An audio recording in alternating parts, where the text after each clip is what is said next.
Hi, welcome. As promised, we are going to give you a peek into our future forward show as it is being installed, but we do encourage you to come over till it's open and let me and Grace show you a couple of pieces that we want to highlight if you're not able to make it. Come on over. Sorry, there's installation happening in here today, so it's going to be a little noisy. But this is by one of our teenage artists. They had the jacket that was titled Nevermore as part of our high school show. And as part of participating in the high school show, they get free memberships with the Santa Cruz Art League. And so they were able to submit something for free. And now we have it in this show. And I just enjoy everybody's different perceptions of what the future is going to be. We have some very like pop art-y things.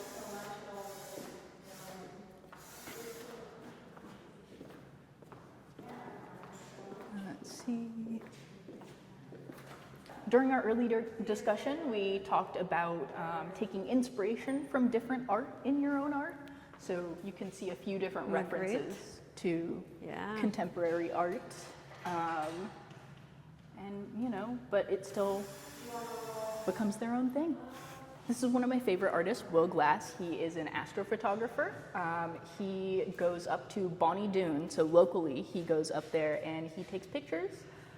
He has his little setup. His bio is in the guest book, and yeah, just awesome stuff to see from him. This one here is by Jody Bear. We have two pieces from her in the show. You might be used to seeing her scarves in our little gift shop area in the lobby. They're kind of a fan favorite, but her pieces, she does a lot of deep dives into symbolism and symbology. And so you can read a little bit more in our binder at the front of the gallery. She gave us a write-up on the two pieces that he has in the show. This one here is a really cool piece by Mr. Ed Penniman. He usually does landscapes, so this is a little different from him. If you scan this QR code, it's going to take you to a little video of some simulations of what a nuclear war might look like. So, very fun. This piece here is one of my favorites. This artist is also one of the teenagers. I think the artist is 17. But it's this huge copper plate that's been patinaed, and I think this is the one that he also used the blowtorch on. It was really sweet. Him and his dad came to drop it off, and they installed French cleats in the back of it, just so that they could be a little bit more mindful of our walls. So I'm really excited to see it. And then we've got some more surrealism going on. This is going to be one of the two David Fleming pieces that we have.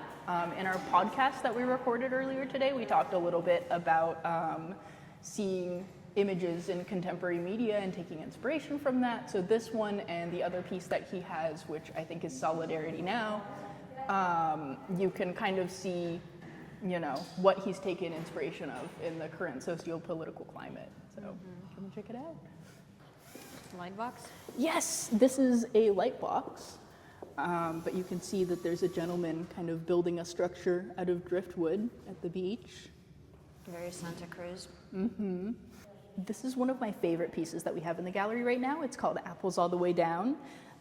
It is a 9-foot by 9-foot crate of ceramic apples. You can see that some of them have kind of a texture and some of them maybe not so much. And they're all a little different. So this, probably took the artist a considerable amount of time to create.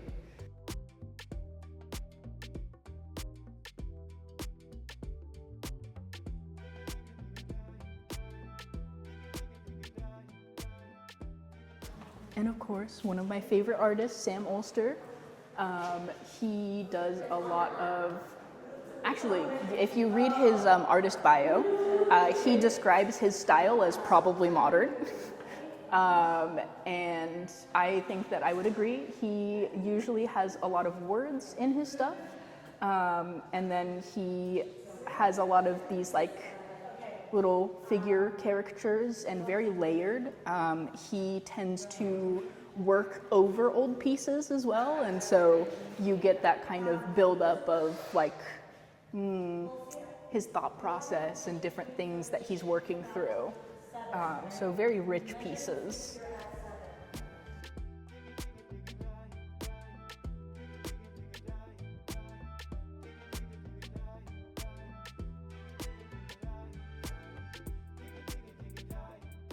And Sam also actually has a second piece in the gallery, our second sketchbook.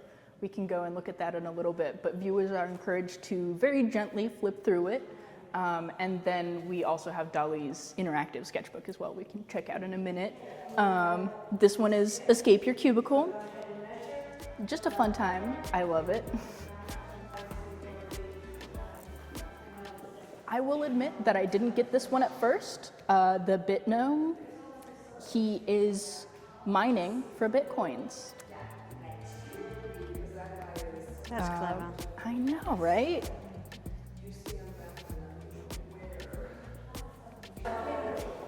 Welcome. This is the interactive sketchbook by Dolly Zhang and Heather Shearer. They made this piece specifically for this show, so they read the theme, they took inspiration from it, and they collaborated on 10 visions of the future.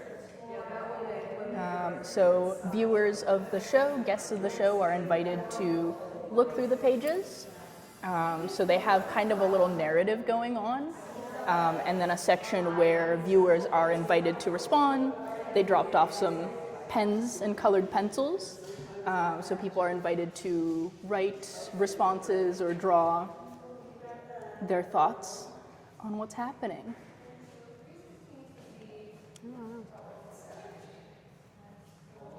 So the right side is more like a prompt of.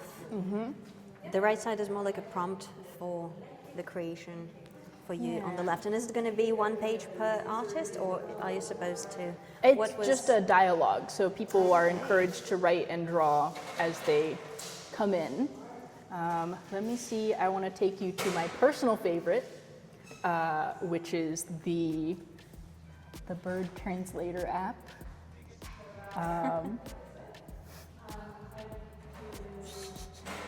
Isn't that so fun? In the future, technology makes it possible for humans to understand the languages of birds, but the outcome is not what was dreamed of. They go, "We do not forgive you, bird-killing losers, stupid humans." And can they draw on empty pages too? Not on the pages that are in between the artworks.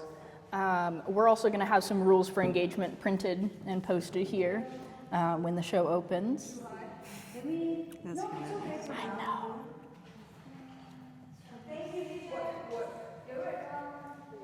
That's fantastic.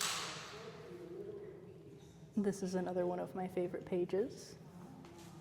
Mole people? Yeah.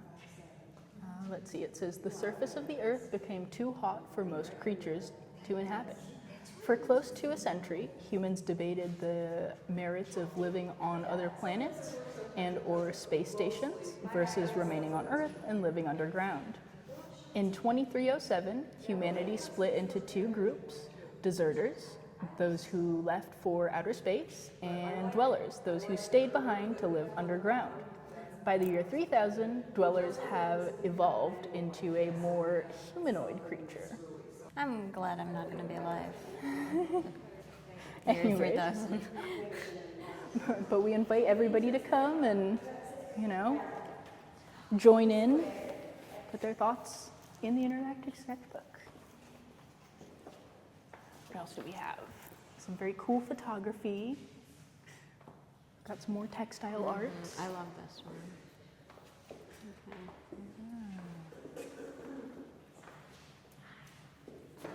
This is our second Jody Bears piece.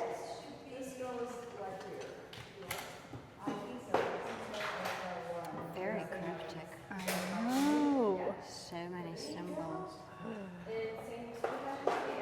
Very cool. I've been really enjoying some of the surrealist pieces that we've had in here. I feel like I haven't been able to see as many surrealism pieces. as I would love to. I love surrealism. So this has been great for me personally. So it's a digital painting, and then it's collaged over some photographs, which is pretty cool.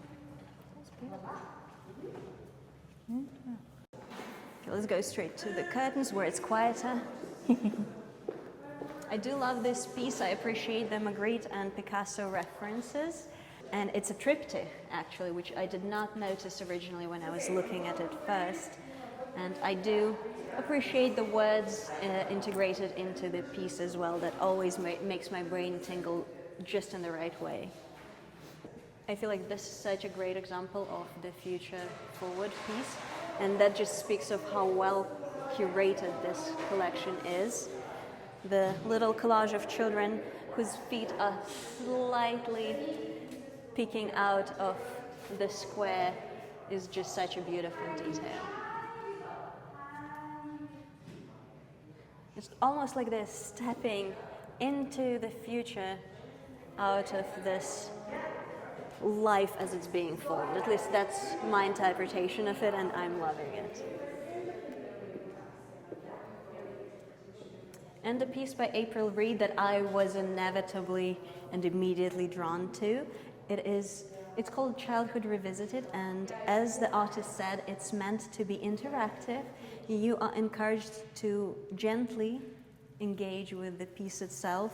If you can relate to the childhood memory of going through the beaded curtains, I feel like you would also appreciate it. The color ensemble of it is so beautiful. The movement is perfect, and it is made out of wood, plastic, and glass beads and nylon-coated wire. So I hope you get to experience it because you can feel the joy coming off from it. I can definitely spend an hour playing with it. I'm not even exaggerating. Not sure if it's because I'm wearing the copper bracelet that I've made at a workshop, but all the metal pieces are just calling my name. I feel like that organic element in art that cannot be forced or replicated by human hand is just adding something so special to each piece. And the piece by Barbara Chambers. As a child, I visited a house of Salvador Dali, and it left a very strong lasting impression. And I feel like that there is some influence that can be seen in this piece. So I am excited to see it hung on the wall, and I hope you get to see it in person too. All right, I hope you enjoyed your little sneak peek into Future Forward. We hope to see you here at the gallery. And don't forget to subscribe, like, and donate to Santa Cruz Art League.